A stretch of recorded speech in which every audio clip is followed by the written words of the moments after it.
Good, okay. What's your shirt say, Dougie?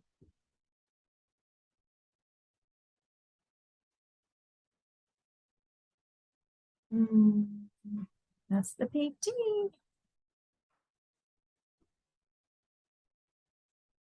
Bitch.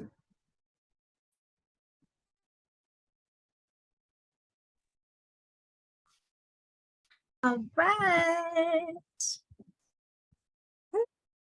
Wait, are we there? Are we streaming? I think so. I think we're there. Sweet. Yeah. Oh, it is indeed. Hello, everybody. Welcome to Ask a PT. Is that what we're doing? Ask a PT. It's Monday. Like to let everybody know that Doug is here in the United States with us this week. But next week, he'll still be with us, but he'll be, where will you be, Doug? Next week for Ask a PT, I will be in the Czech Republic. Yeah, so I'm leaving tomorrow with my colleague Jennifer. We're going to Hungary to talk at a conference on Duchenne muscular dystrophy in Hungary on Friday. And we're going to go visit with the physical therapist there in Hungary. We're going to go visit the Children's Hospital, and they're going to get a chance to show us around and see what they do with physical therapy and occupational therapy in Hungary, and meet families and talk to therapists. And yeah, it's going to be great. That's so exciting. I'm so pumped for you. Did we find out if I would fit in your suitcase? I can't remember if we tried that. We scrunched you into the tightest ball we could make, and it was just a little bit beyond the length, height, width dimensions. So sorry. All right. Well, I hear you're already packed. How many socks have you packed? One. Well, how long are you going to be gone, Doug? Ooh. For 12 days. No, I brought a little more than that, but I pack light. I basically brought a carry-on for the whole time. Just wash in the bathroom sink? If need be, yeah. Yeah. Or not. Keep it simple. Okay, so what I'm hearing you say is if anybody wanted to TP your house, now's the time. Well, I still have family members home, so yes. Okay, good. Just make sure you do it on a night that it's going to rain, right? Exactly. Okay, good. All right, got all that squared away. What are we even doing? Okay, guys, we are here for stuff just beyond us guessing. We are here to actually talk about physical therapy with Duchenne muscular dystrophy. And if any of you guys are in the Czech Republic or in Hungary, go talk to Doug. I'm actually meeting a mom in Prague. She lives like, I think 15, 20 minutes outside of Prague. And I know her from Facebook. And so I reached out to her and told her I was going to be there. And we're going to meet next Monday morning. And I think she has some questions, wants to see if she's doing stretching right. So yeah, if anybody is in Prague or Brussels, I am happy to meet with you. So are you saying you're bringing the guest next week to Ask a PT?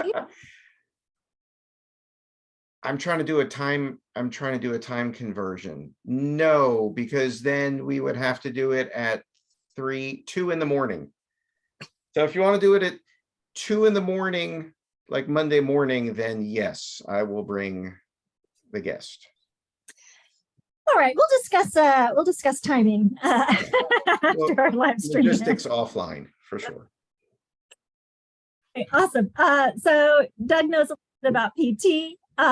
Go check him out if you're in the area, and don't comment on his stinky socks. But today what I would like to do is I want to go into the deep underbelly, the dark, mysterious underbelly of physical therapy. Doug, are you ready? I didn't know there was one, but go ahead. Oh, oh yes. Lord. Okay. This is the risk I take of not knowing what you're talking about ahead of time. And I love it. I Yeah. love this part of the show. It's fantastic. Okay. Okay, so the dark, seedy underbelly. We brought this up a couple weeks ago, and it's the behind the scenes PT insurance dance. I want to hear about it. I want to hear about, we touched briefly on goals for an individual with Duchenne won't be standard goals. So let's talk about that. Let's talk about the language the PTs need to have in their information whenever they're submitting stuff to insurance for either continued PT appointments or even, I'm blanking, equipment, medical equipment. Let's start off there, and then I'll have some more questions for you. Okay. What I would say overall, I think insurance in general, Duchenne being included in that, but with any diagnosis, I think the whole insurance thing has gotten worse in terms of they scrutinize it more. They're not willing to pay for as much or as many visits. They are slow, from what I've seen, they're slowly shifting the burden, the financial burden onto the families, like in terms of percentages of equipment that they're covering. It's less and less, or deductibles are getting higher. I mean, I'm seeing that with my own medical insurance. So, but I think that one small bright light with that is that insurance companies have gotten better about progressive diseases. That it used to just be, in terms of goals and things like that, it used to just be if you weren't advancing the goals, if the goals were not progress, we're going to get better, we're going to improve with this, we're going to get a higher score on that, then they would almost automatically deny it, or they would really limit it. So their insurance companies are at least getting a better understanding that with progressive diseases such as Duchenne muscular dystrophy, that they're not necessarily going to progress, and that the goals are maintaining function. Maintain used to be just like a word we would never use, and we still try to avoid it when possible, but with some things you are maintaining because you're keeping it from getting worse. So that's kind of the overall thing that I would say about it.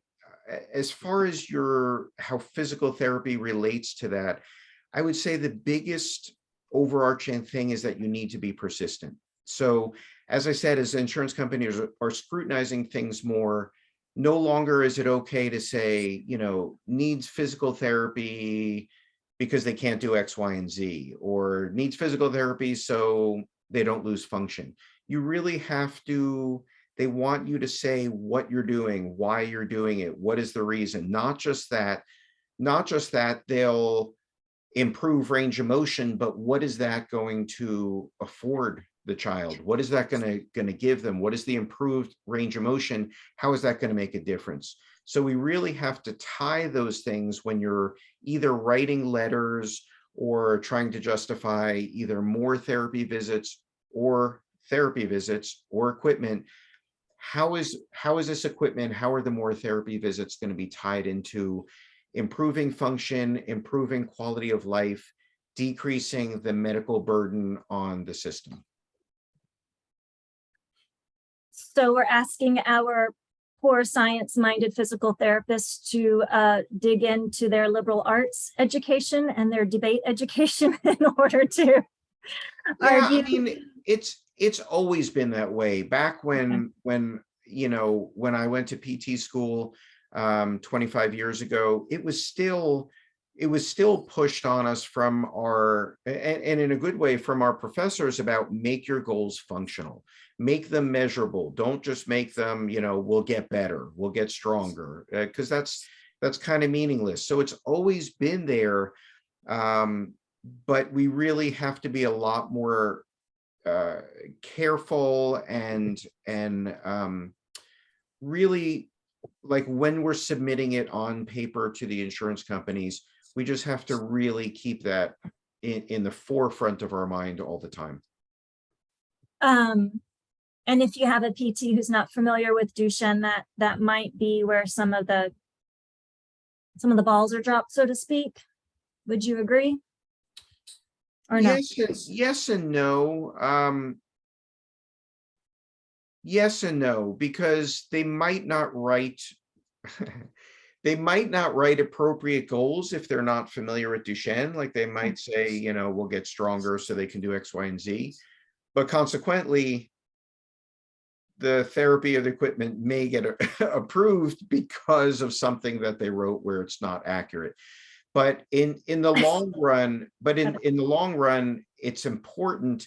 I think kind of what goes hand in hand with that is they need to write appropriate goals, but really the therapist should be willing to put in the time. It's a lot of work to write letters. I mean, I have, with a power wheelchair, with multiple seat functions, tilt and recline and seat elevators, I know I'm typically in for spending probably an hour to an hour and 20 minutes writing my initial letter, and I'm trying to cover everything. And I know I'm in for one or two more letters or appeals after that, even if I write a great letter. So I mean, it's hard. We're seeing a lot of patients, our schedules are busy. There's a lot that we need to do, but it's important. It's important for us to spend the time and do it right, and not just say, oh, well, it was denied. You know, they said he doesn't need the stander, so moving on. You know, if you feel like in your heart as a caregiver, as a therapist, if you feel like it's something that's really needed, then I feel like you should be an advocate for the child, for the family, for the adult, whomever it is, and spend the time and write the letters. Okay. This just occurred to me while we were chatting. I took the Cure Duchenne PT course, certification course. I'm not a physical therapist, guys. I just like to learn stuff, but the online version. And I don't recall way back when I took it, that y'all covered this part. Have y'all added that in at all? The teaching No, we therapists? go into it more. There were some things that we kind of had to take out with the online course because it's Okay. only, if I'm correct, is it 3.5 hours, I believe? I It's forget. 3 or 4, something I like should that. know. I think it's, yeah, 3.5 or 4 hours. Normally, when we do our in-person course where we teach therapists, it's like 7 to 8 hours. So we're able to cover more stuff. So we had to condense some things. But on the Cure Duchenne website, there is, we do webinars quarterly for the certified therapists, and those are actually on our website. They're, what do you call it, archived on the website. Okay. And you don't have to be, I mean, anybody can look at those, but we've gone over all different topics, and we had other therapists. We had a couple of people that were helping us with it, that are therapists that work with Permobile, that their whole function within that company is to help get things justified. So we did like an hour-and-a-half webinar on how to write letters, what not to say, what to say, the legalities of it. And there's also stuff embedded in there about where to find stuff like Medicare policy, because a lot of insurance companies follow Medicare policy, so does Medicaid. So, you know, what's in there, what are your rights? You know, if something is denied, what can you do about that? So it's a really, really good resource. That's awesome. I didn't know y'all had that, so I will dig it up and copy and paste it into our chat here so that people can have it handy. Along those lines, since we do have such a high percentage of our DMD population, or at least the individuals with Duchenne on Medicaid and Medicare, is there anything specific with that insurance that you could give tips or suggestions or anything unique about that in terms of, you know, getting the stuff you need? Definitely not. And because everything, each state is different, and every Medicaid, Medicare, I think is this, Medicare, I believe, is the same. I'm not sure, because we don't, with the population I see, we don't deal with Medicare, but Medicaid, and then private insurances, Blue Cross, United Healthcare, Aetna, Cigna, whatever it is, it's very different in very states, in every state. So I can't even say, well, 90% of it, they'll typically pay for this, or this is kind of how it goes. Some states will pay for both a power chair and a manual chair. Some will only pay for one of those every 5 years. Some states don't cover certain piece of equipment. Some do. Some United Healthcare plans in some states will cover 20 visits a year, some 50. So it's really so unique to each state. Thank you for clarifying that, because I was actually chatting with a friend of mine who's in his 40s with Duchenne, and we were chatting about how my son, who's still ambulatory, how we were able to get a ceiling track to help get him into the pool. Long story, it's in the garage. But my friend with Duchenne, who's in his 40s, he doesn't even have a Hoyer lift. And it's like, come on, the need, it just astounds me. I can't wrap my head around why that would be the situation. Yeah, Lindy, and it's a couple of things. One is the insurance varies by state, but also it's how much the equipment vendors are also willing to go to bat for the clients too, because sometimes equipment vendors, if they know it's going to be a protracted fight for a piece of equipment, it's going to take them a lot of time. I've seen this before, and it really angers me. Sometimes they'll say to the families, well, that's not a covered item, so we'll need to look at something else. And it's because they just don't want to spend the time. They want the quick, this is approved, moving on to the next piece of equipment. Just to give them a little plug, there's also an organization called DFAP, Duchenne Family Assistance Program. And I know that this is something that they used to do, and I think they still do, but you can check with them.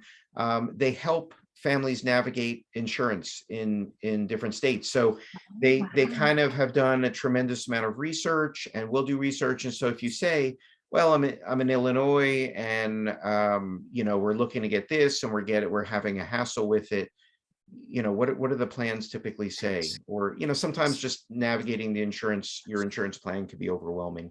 So I know in the past that they've helped with that. I think they still do. So they're a great resource. Are they an organization unto themselves, or are they a program within a bigger organization? Do you know what I mean? It is, well, you can search them. The Duchenne Family Assistance Program is their own organization, but I can't remember which way it is. It was under Little Hercules, or Little Hercules was another program that was under them. I can't remember. Okay. But if you search them up, Duchenne Family Assistance Program will pop up. Okay. So, so I guess if we're having some families that are fighting to either get PT services and or medical equipment, I guess the checklist is getting that link, that webinar link to the PT. So just to make sure they're doing it right.